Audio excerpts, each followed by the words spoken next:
the chair of CARA, the CARA Governing Council, the CARA members represented here, of course the panel of judges, the CEO CARA, distinguished guests, neighbors, ladies and gentlemen.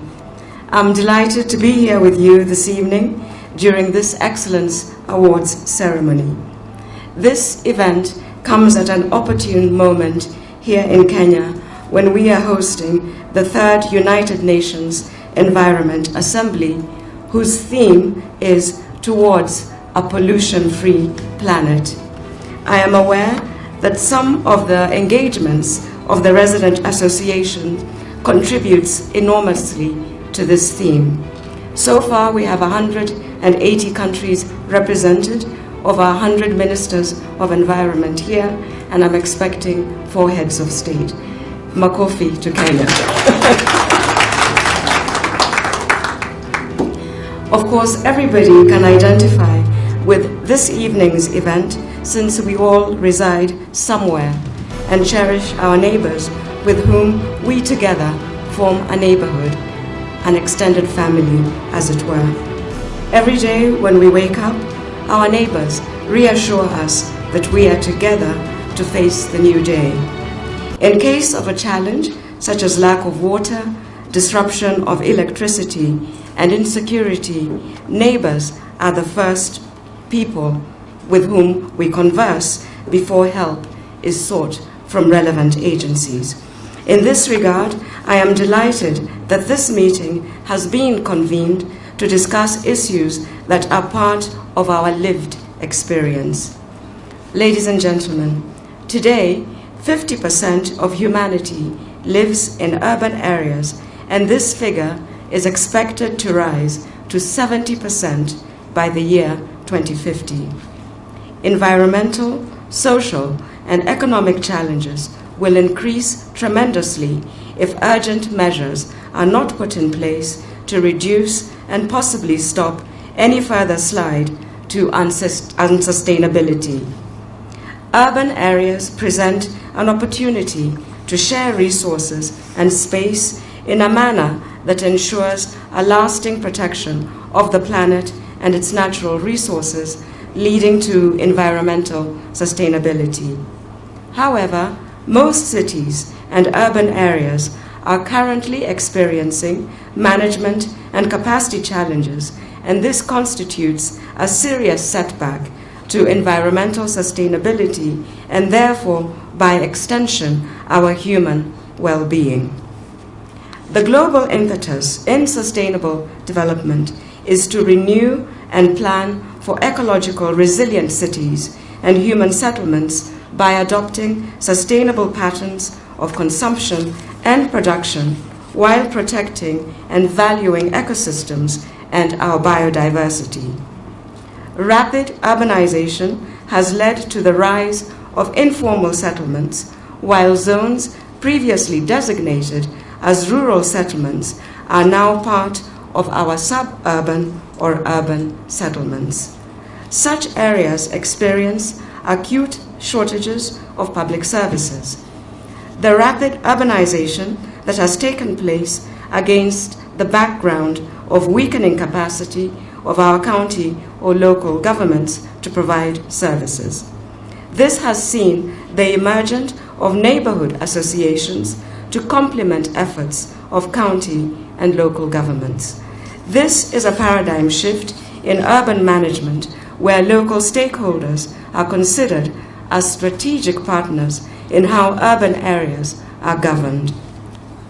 Distinguished CARA members, a residents' association is an organization composed of voluntary members living within the same neighborhood.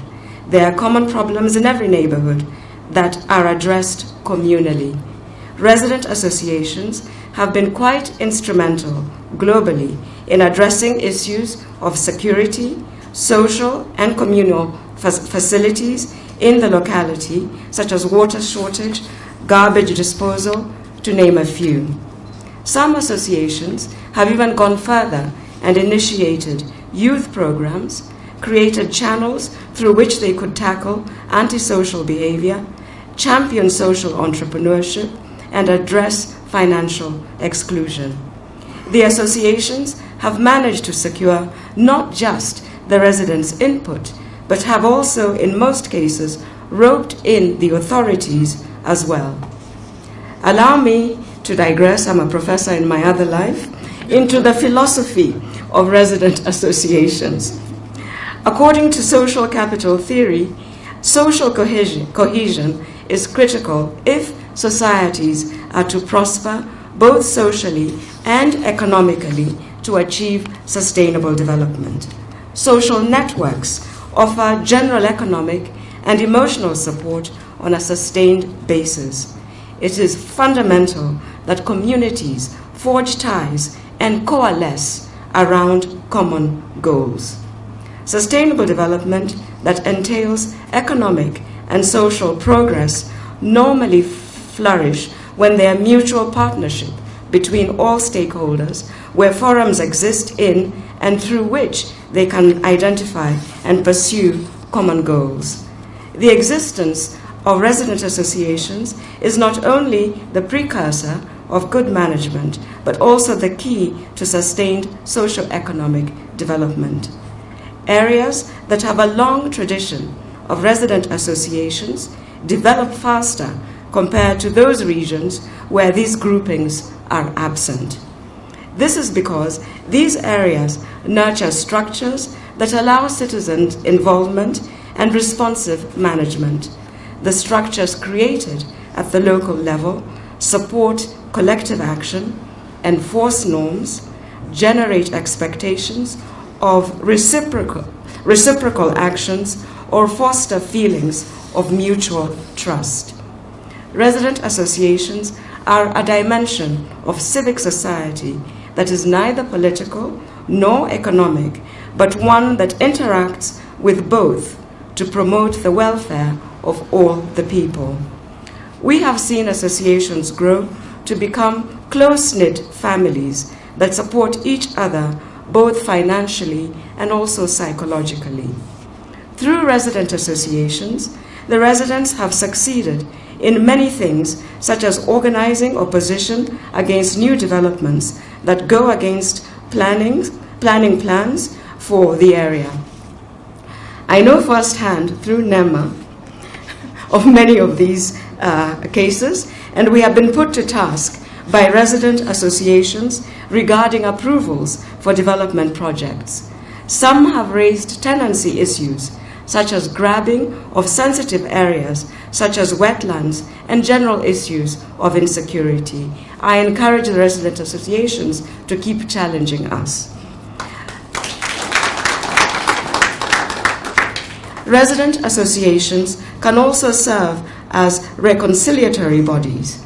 Instead of taking disputes to court, tribunals set up within the associations can try to resolve minor internal disagreements before cases go to court. Ladies and gentlemen, environmental sustainability is a concept that describes a state of balance, resilience, and interconnectedness that allows human societies to satisfy their needs while not exceeding the capacity of the supporting ecosystems and future generations to meet those needs. Allow me also to mention that sustainable development is a national value enshrined in Article 10 of the Constitution of Kenya 2010. The Constitution, further in Article 42, provides a right to a clean and healthy environment to every Kenyan, and also obligates the state to take measures to ensure that sustainable development is attained in Article 69. Environmental sustainability seeks to improve human welfare by protecting the sources of raw materials used for human needs and ensuring that waste sinks are not exceeded.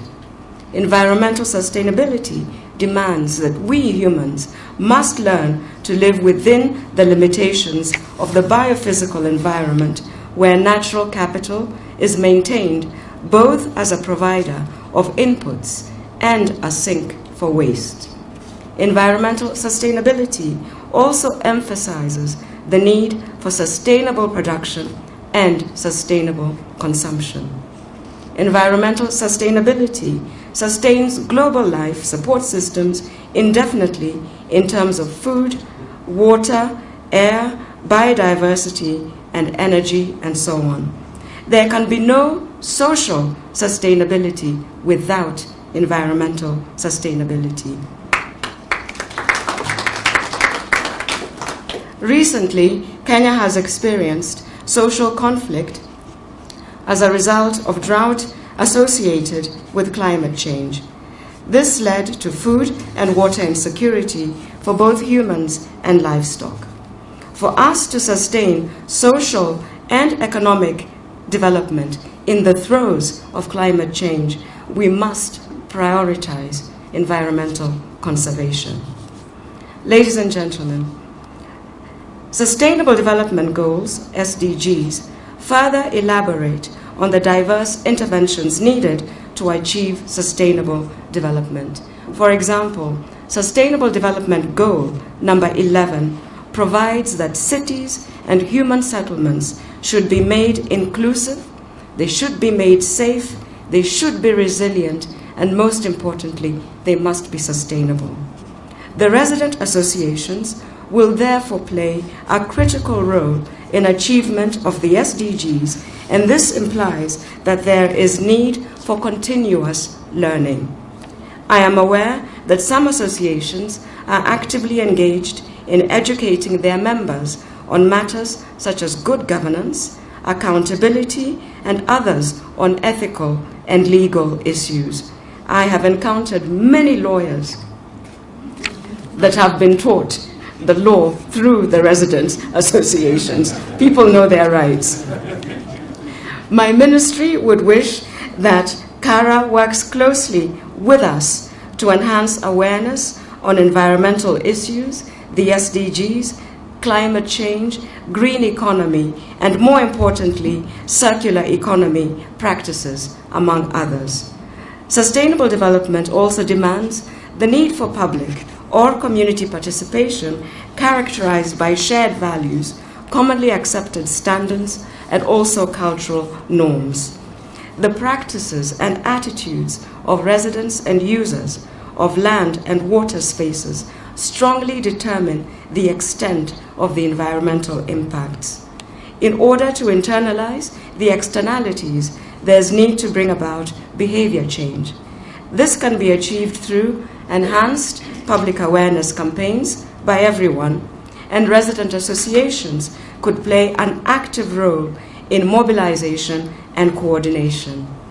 Tackling environmental issues more effectively will thus require stakeholder partnerships and participation, which results in a certain aspect of self-regulation, where everyone commits not to violate environmental principles and laws.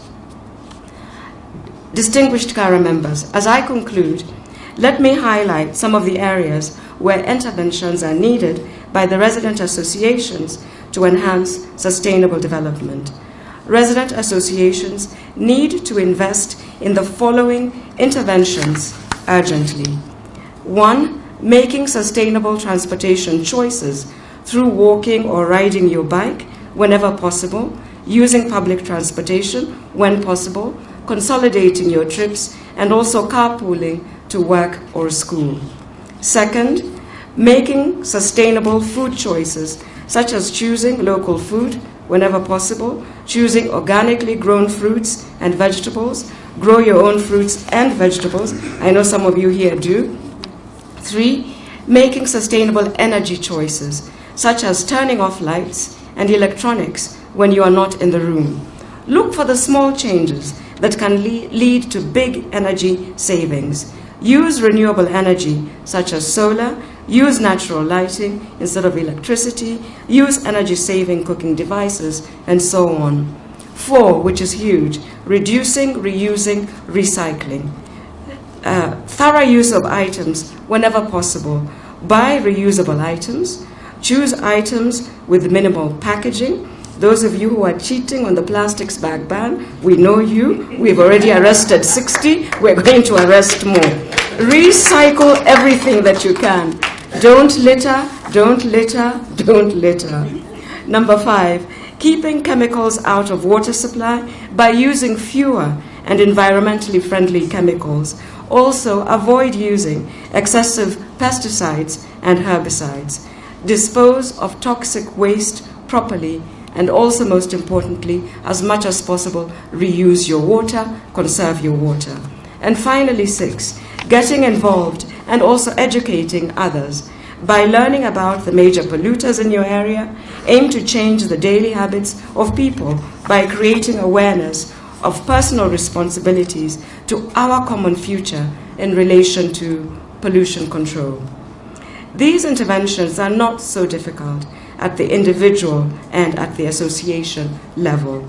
The Ministry of Environment and Natural Resources would therefore feel proud to be invited to your next meeting where we can discuss progress made in implementing the 6 areas that I've mentioned, as that is the only way to account for our contribution to building a sustainable society. The Ministry of Environment and Natural Resources, through the National Environment Trust Fund, is willing to partner with you to buttress this award scheme to award the resident associations that excel in sustainable development interventions. And in this, I want to commit our working with you to contribute to the Mazingira Award category.